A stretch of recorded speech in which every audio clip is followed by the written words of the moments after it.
Hello everyone, let's start our today's class. Today we will complete illustration from 66 to 70.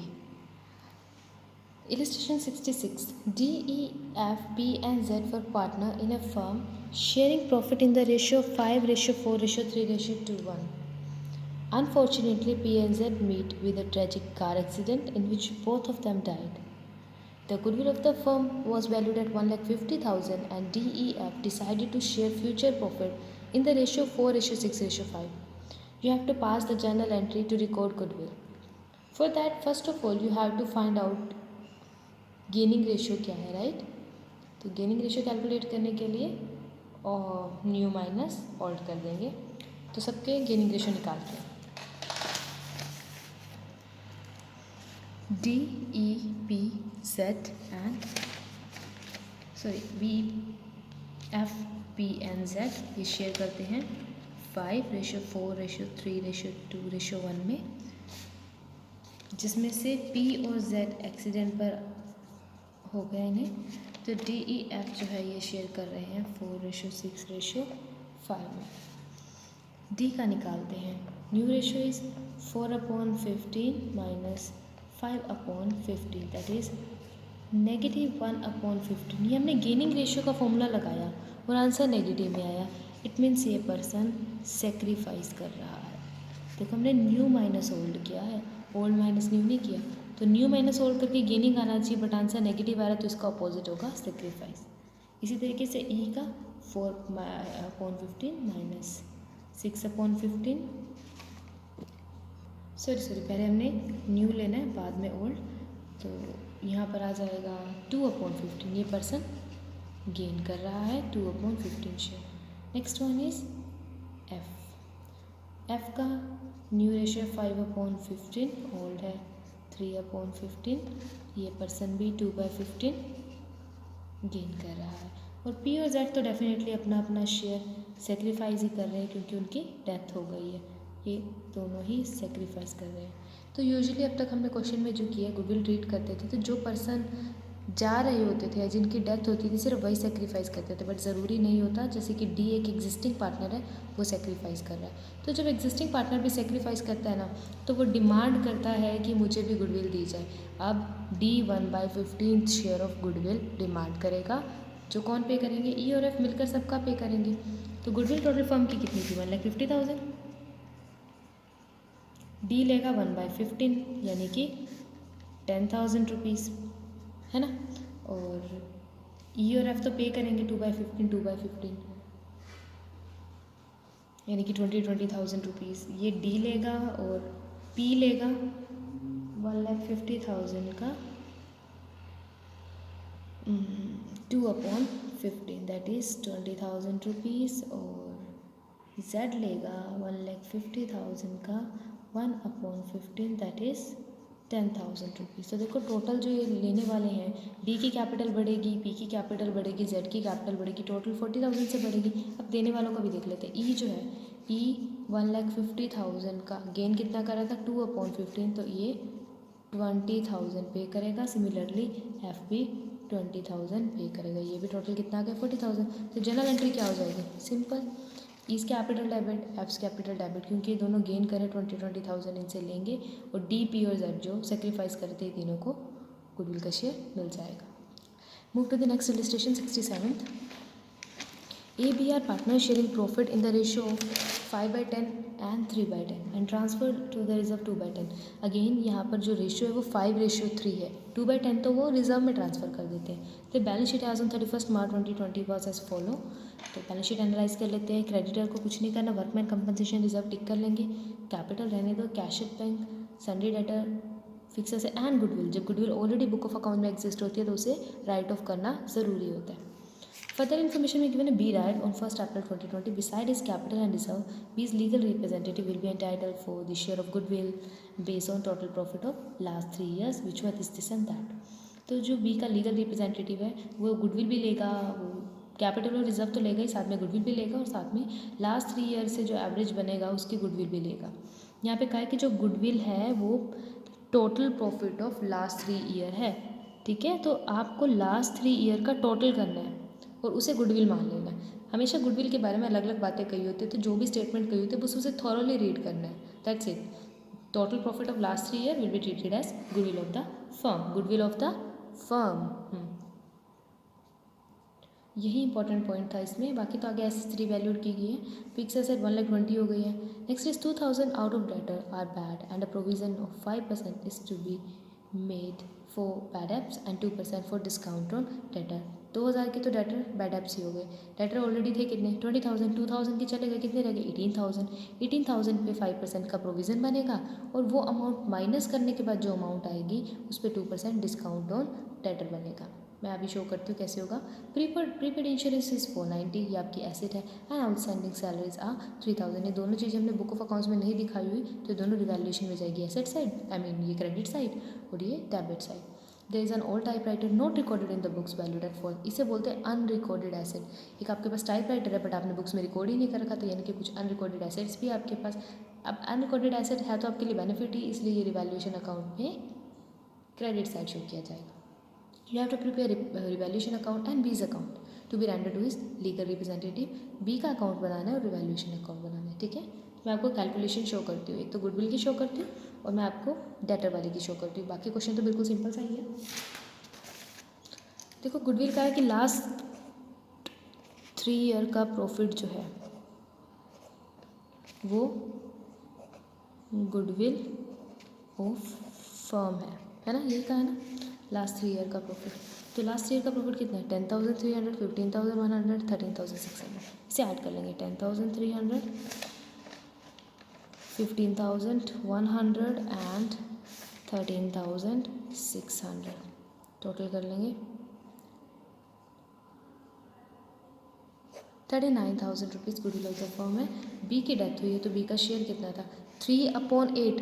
Don't consider it as 3/10. ये mistake मत करना because A/B 5/3 है, ठीक है. 5/10 3/10 नहीं, तो 39,000 का गलती से भी 3/10 मत करना, ये 3/8 होगा, जिससे वैल्यू ऑफ गुडविल कैलकुलेट करके आ जाएगी 14,625 रुपीज़. ओके, मैंने सीधा अमाउंट लिख दिया, आप कैलकुलेट कर लेना. अब डेटर वाली बात करते हैं. देखो बुक्स में डेटर कितने थे 20,000 के, राइट. 2,000 के बैड डेप्ट हो गए, कितने के रह गए 18,000 के. तो 18,000 के डेटर पर 5% क्या बनाना है प्रोविज़न, तो कितना आ जाएगा 900. अब 18,000 में से 900 माइनस करेंगे, ये प्रोविज़न है, प्रोविज़न फॉर डाउटफुल डेप्ट्स. आपको पता है कि जब हम डिस्काउंट वाला प्रोविज़न देते हैं तो वो डाउटफुल डेप्ट पर कोई डिस्काउंट नहीं दिया जाता. इनका तो हमें यही नहीं पता पैसे मिलेंगे या नहीं, तो इनको तो डिस्काउंट के लिए प्रोविज़न बनाने का कोई फ़ायदा ही नहीं है. अमाउंट कितनी बची 17,100. अब इसका जो आप बनाएंगे 2% डिस्काउंट ऑन डेटर, तो 2% इसका कर लेंगे 342. ये भी प्रोविज़न बना है, ये भी प्रोविज़न बना है, दोनों एक तरह की लाइबिलिटी बढ़ रही है, तो दोनों को आप रिवैल्यूएशन अकाउंट में डेबिट साइड शो करो. नेक्स्ट इलस्ट्रेशन देखते हैं. एंड हाँ, नेक्स्ट इलस्ट्रेशन देखने से पहले आपको बी का कैपिटल अकाउंट में भी ध्यान रखना है कि एक तो ये रिजर्व का उसका शेयर जाएगा. ओनली बी का ही कैपिटल अकाउंट बनाना है, सबके कैपिटल अकाउंट नहीं बनाने हैं, ओनली बी का कैपिटल अकाउंट बनाना है. तो उसमें गुडविल का शेयर भी दोगे, ये लॉस है, कैपिटल कम हो जाएगी, इससे कैपिटल बढ़ जाएगी. और जो हमने गुडविल का शेयर उसका कैलकुलेट किया था 14,625, इससे उसकी कैपिटल बढ़ जाएगी. कौन पे करेगा ये अमाउंट, दो ही पार्टनर थे ए और बी तो बी की डेथ होगी, तो कौन पे करेगा ए, तो ए की वजह से बी की कैपिटल बढ़ जाएगी, यानी कि बी की कैपिटल क्रेडिट हो जाएगी. एंड रिवैल्यूएशन से प्रॉफिट या लॉस जो भी आएगा उसका जो भी शेयर होगा वो भी पे करोगे, और उसके बाद जो भी बैलेंस बचेगा वो बैलेंस बी के लीगल रिप्रेजेंटेटिव के यानी कि एग्जीक्यूटर, बीज एग्जीक्यूटर के नाम से लोन अकाउंट में ट्रांसफ़र कर दो, ठीक है. Now let's move to the next illustration. Illustration 68. Ram, Rahim and Robert were partners sharing profit in 2:3:1. Due to ill health, Robert died on 30th September 2013 and the balance sheet of Ram, Rahim and Robert is as follow. Capital given है, creditor given है, workman compensation reserve. Okay, provision यहाँ पर अब इस तरफ given है, it's okay, कहीं पे भी गिवन है, doesn't matter. Cash, bank, stock, debtor, investment and land given है. On the date of Robert's death 30th September 2013 the following are agreed upon. Goodwill is to be valued at 2 years purchase of average profit of last 3 completed year. तो last 3 जो completed year है उनके आपको total करना है, average निकालना है and then 2 से मल्टीप्लाई करना है, ठीक है। हो जाएगा जैसे नॉर्मल गुडविल पहले निकालते थे, वही फॉर्मूला है। Robert share of profit till the date of his death will be calculated on the basis of average profit of last 3 year, ठीक है। अब जो आपको average profit of last 3 year लिया, आप उसको मानेंगे कि वो कंप्लीट ईयर का प्रॉफिट होगा। और रॉबर्ट की डेथ कब हुई है? 30 सितंबर को। तो उस प्रॉफिट का 6 मंथ का प्रॉफिट आप ये मानेंगे कि इस ईयर का प्रॉफिट है एंड वो पूरी फर्म का आएगा और उसमें से आप रॉबर्ट का शेयर निकालेंगे, ठीक है। अभी मैं शो करती हूँ कैसे करेंगे। Next is land was under valued bye 25,000। Under valued का मतलब है हमने उसकी वैल्यू कम दिखा रखी थी। लैंड की वैल्यू 25,000 रुपये से ज़्यादा दिखानी चाहिए थी। लैंड दिखा रही कि 2,50,000 की, दिखानी चाहिए थी 2,75,000 की, क्योंकि 25,000 हमने अंडर वैल्यू कर रखा है तो अब इंक्रीज़ करके दिखा देंगे। And stock is over valued bye 8,000। Stock की वैल्यू आपने 8,000 रुपीज़ से ओवर वैल्यू दिखा रखी है, ज़्यादा दिखा रखी है, तो आपने ज़्यादा दिखा रखी है। इट मीन्स यहाँ दिखाना तो चाहिए था 72,000, दिखा रखा है 80,000, ये लॉस है एंड लॉस को डेबिट साइड दिखाएंगे। Fourth point is provision for doubtful debt to be made 5% on debtor. अब 5% आपको प्रोविज़न बनाना है। डेटर 3 लाख के थे, 5% करे तो 3 लाख का 5% 15,000, राइट। और 10,000 का ऑलरेडी बना हुआ है, लाइबिलिटी साइड मेंशन है, देखो अपनी बुक्स में। तो कितना हुआ? 5,000 का बन जाएगा, वो रिवैल्यूएशन अकाउंट का लॉस हो जाएगा। And claim for workman compensation was estimated at 5,000, ठीक है। 5,000 का क्लेम है, ठीक है। देन अब आपके पास पता है कि आपके पास रिजर्व 20 का है, 5 का तो क्लेम चला गया, बचा कितना? 15,000। ये सब मैं आपको सॉल्व करके दिखाती हूँ आप कैसे करेंगे सारा। क्वेश्चन में आपको रॉबर्ट का कैपिटल अकाउंट बनाने को कहा है, तो आप उसका फॉर्मेट बना लें। So this is the format. Starting किससे करते हैं? ओपनिंग बैलेंस से। रॉबर्ट की ओपनिंग बैलेंस कैपिटल का 3 लाख, वो मेंशन कर देंगे यहाँ। To balance BD 3 lakh, right. Okay, workman compensation reserve पड़ा था 20,000 का, है ना। अब देखो तुम्हें पता है कि 20,000 में से 5,000 का तो गया क्लेम, कितना बचा? 15,000। हम रॉबर्ट का कैपिटल अकाउंट बना रहे हैं तो सिर्फ रॉबर्ट का कैलकुलेट करना ज़रूरी है। रॉबर्ट का शेयर कितना था? 1/6। इसका कर देंगे 1/6, 2,500 रुपीज़ अमाउंट आ जाएगी। और यहाँ लिख देंगे 2 वर्कमैन कंपनसेशन रिजर्व 2,500, ठीक है। इसके अलावा इसमें तो कुछ भी नहीं था। अब यहाँ पे थर्ड जो फर्स्ट पॉइंट है वो गुडविल का है, गुडविल भी देखनी पड़ेगी। गुडविल तो कैलकुलेट कर लेंगे। 45,000 प्लस 1,35,000 कितना हो गया?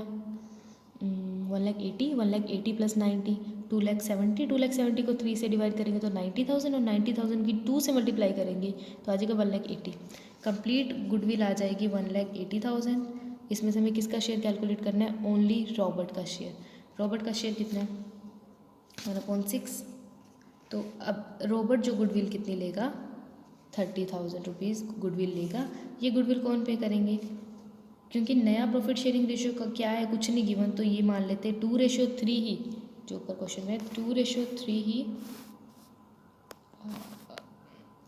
ये 2:3 ही न्यू रेशियो का, और यही क्या होगा? गेनिंग रेशियो का। Hope you remember that. तो इसे 2 शेयर्स में डिवाइड कर देंगे, राम एंड रहीम। तो 2:3 नहीं, इसका 2/5 और 3/5, कितना कितना आ जाएगा? इट विल बी 12,000 एंड 18,000, तो यहाँ मेंशन कर देंगे 2 राम्स कैपिटल। राम की वजह से तो बढ़ा 12,000 रुपीज़ का। 2 रहीम्स कैपिटल, रहीम की वजह से बढ़ गया 18,000, ठीक है। आपको जो ये मैंने वर्किंग नोट बहुत ही रफली एक्सप्लेन किया है, आपको ये क्लियर प्रोसेस शो करना पड़ेगा। वर्किंग नोट के पूरे मार्क्स मिलते हैं एग्ज़ाम में, तो आपको वर्किंग नोट हर बार क्लियरली मेंशन करना है, ठीक है। राम की कैपिटल हो गई, रहीम की कैपिटल हो गई, और क्या था क्वेश्चन में? ओके, हाँ, उसका जो प्रॉफिट है उसकी डेथ जो लास्ट ईयर के एवरेज प्रॉफिट पर लिया जाएगा। लास्ट ईयर का एवरेज प्रॉफिट कितना आया था? 90,000 आया था, ठीक है। इन तीनों को ऐड किया था जब हमने 1,35,000 प्लस 90 प्लस 45, इसका आया था टोटल 270। 270 को 3 से डिवाइड किया तो कितना आया था? 90,000। तो 90,000 ही प्रॉफिट है जो लास्ट ईयर का प्रॉफिट अज्यूम किया जाएगा। और जो पार्टनर डेथ हो रही है उसका प्रॉफिट निकालने से पहले हमें देखना पड़ेगा कि उसकी डेथ तक प्रॉफिट कितना हुआ। 6 मंथ रहा है ना वो, उसकी 30 सितंबर को ये तो 6 month that is 1/2 45,000 rupees I है। और इस 45,000 में से हम रॉबर्ट का शेयर निकालेंगे जो क्या है 1/6 है ना। तो आंसर आ जाएगा 7500। और यहाँ क्या ये सॉरी यहाँ सारी जगह टर्म क्या यूज़ होगी बाय, मैंने गलती से 2 लिख दिया, बाय और यहाँ भी क्या है कि बाय P&L सस्पेंस अकाउंट। ठीक है, कितनी अमाउंट आ जाएगी 7500। रिजर्व हो गया, P&L हो गया और कैपिटल भी आ गई, गुडविल भी एडजस्ट हो गई। अब एक ही चीज़ रह गई है जो यहाँ पर थी, रिवैल्यूएशन अकाउंट। तो आप वर्किंग नोट में रिवैल्यूएशन अकाउंट बना भी सकते हो। इसे बनाने के बाद जो प्रॉफिट आएगा मैं सीधा मेंशन कर रही हूँ, रॉबर्ट का 2000 रुपीज़ बढ़ जाएगा। तो यहाँ आ जाएगा बाय रिवैल्यूएशन अकाउंट 2000 रुपीज़। बस आपको ये सब टोटल करना है और जो भी बैलेंस आएगा यहाँ टू रॉबर्ट्स एग्जीक्यूटर अकाउंट में डाल देना है। ओके, तो इस क्वेश्चन में यही था। Let's move to the 69th illustration. ये इलिस्ट्रेशन में आपको ABC carrying on business with the following effect from this. तो यहाँ पे सारे इफेक्ट गिवन है आपके। फर्नीचर इतनी होगी, मशीन इतनी, कैश इतना, डेटर इतना, the profit sharing ratio is 5:3:2 and capital is also shared in the same ratio. इसी रेशियो में कैपिटल शेयर की जाती थी। B died on 30 September 2018 and his son claimed his father's interest in the firm. तो इसमें देख रहे हो आप, यहाँ पे ये कहा है कि जो प्रॉफिट शेयरिंग रेशियो यही कैपिटल शेयरिंग रेशियो था, बट इस क्वेश्चन में आपको बैलेंस शीट नहीं गिवन। ठीक है, तो यहाँ पे सीधा फर्दर इन्फॉर्मेशन गिवन। तो फर्स्ट ऑफ ऑल आपको बैलेंस शीट बनानी पड़ेगी जिससे आपको ये पता चल सके टोटल कैपिटल कितनी थी, क्योंकि टोटल कैपिटल पता होगी तभी तो आप टोटल कैपिटल को प्रॉफिट शेयरिंग रेशियो में डिवाइड करोगे और ये आप जान पाओगे कि जिस पार्टनर की डेथ हुई है, who is dying the B, जिस बी पार्टनर की डेथ हुई है तो बी को उसकी कैपिटल पे करनी है। So you have to make balance sheet first of all. Balance sheet बन जाएगी, इट्स वेरी इजी एंड आपको उसके बाद ये सब डिवाइड कर देना। ठीक है, एंड इस क्वेश्चन में बाकी सब कुछ नहीं है, बस एक तो बैलेंस शीट बनाना था और सेकंड पॉइंट में है कि आपको 5% इंटरेस्ट ऑन कैपिटल पे करना है, राइट। तो जो 5% आपको इंटरेस्ट ऑन कैपिटल देना है, ये आप कितने मंथ्स का दोगे? जिस डेथ कब हुई है 30 सितंबर को हुई है। तो याद होगा जब हमने फंडामेंटल ऑफ पार्टनरशिप चैप्टर किया था, जो सेकंड चैप्टर है आपके इस बुक में, तब आपने 5% interest on capital time basis पे कैलकुलेट किया था, राइट। तो यहाँ पर भी टाइम का ध्यान रखना, वो 30 सितंबर तक रहा है बी, तो 30 सितंबर तक ही उसको इंटरेस्ट ऑन कैपिटल दिया जाएगा। थर्ड में he had been drawing 600 per month which he withdrew at the beginning of each month. ऐसा याद है जब हमने ड्राइंग, वही सेम फंडामेंटल चैप्टर में जब हमने ड्राइंग का कंसेप्ट किया था, तो ये किए थे कि अगर वो बिगिनिंग में निकालता है, at the end of month निकालता है या मिड ऑफ मंथ निकालता है तो कैसे कैलकुलेट की जाती है। तो इसी तरीके से इसका कर दिया जाएगा। आई रिमेंबर दैट कि वो 6 पॉइंट, अगर बिगिनिंग ऑफ ईच मंथ निकालता है तो 6.5 आता है। बट यहाँ क्वेश्चन क्या है कि वो पर्सन कितने टाइम के लिए रहा है, ओनली 6 मंथ के लिए रहा है। ठीक है, तो इसको कैसे कैलकुलेट करेंगे? देखो इसे आप कैसे कैलकुलेट कर सकते हो। सपोज़ करो कि 600 ईच मंथ निकाल रहा हुआ ना, तो पहले उसने 1 अप्रैल को निकाली होगी, बट 1 अप्रैल से लेकर हम 30 सितंबर तक का टाइम देखेंगे। The reason behind it is कि वो पर्सन जो निकाल रहा था वो 30 सितंबर को डेथ हो गई, तो 30 सितंबर तक का टाइम पीरियड देखेंगे, तब तक बनते थे 6 मंथ्स। और उसके बाद उसने लास्ट जो निकाली होगी वो निकाली होगी 1 सितंबर को, राइट। तो 1 सितंबर से लेके 30 सितंबर तक जो टाइम बनेगा वो बनेगा 1 मंथ। इसकी एवरेज निकाल लेंगे तो क्या आ गया 3.5 मंथ्स, यही आएगी। अब देखो अमाउंट उसने टोटल कितनी निकाली होगी, 600 पर मंथ निकाला, तो 6 मंथ में कितनी निकाली होगी 3600। मंथ्स कितने हुए 35 और परसेंटेज क्या है 6%। तो सॉल्व करते हैं इसको, देखो 2 18 और 5 2 सॉरी यहाँ 7 आएगा, तो 9 7 जा 63। तो इंटरेस्ट ऑन ड्राइंग कितना चार्ज होगा 63 रुपीज़। समझ आया? ठीक है, देखो 30 सितंबर तक अगर वो रहा है तो हम उससे 30 सितंबर तक ही ड्राइंग के चार्जेस लगाएंगे ना, 31 मार्च तक थोड़ी लगाएंगे। तो इस तरीके से आप ये निकाल सकते हो। और अगर आप सिंपल मेथड यूज़ करना चाहते हो, प्रोडक्ट मेथड था ना, तो प्रोडक्ट मेथड में अगर हम 6 मंथ निकाल रहे हैं 5th के लिए, तो इस तरीके से भी आप कर सकते हो। ठीक है, 70th क्वेश्चन भी ऐसा ही है, आपको करना है So that's it for today's class. Hope you understand today's lecture. In case of any problem in any point, you can contact me. And आपको आज एज अ होमवर्क 70 क्वेश्चन तक ट्राई करने हैं. Thank you.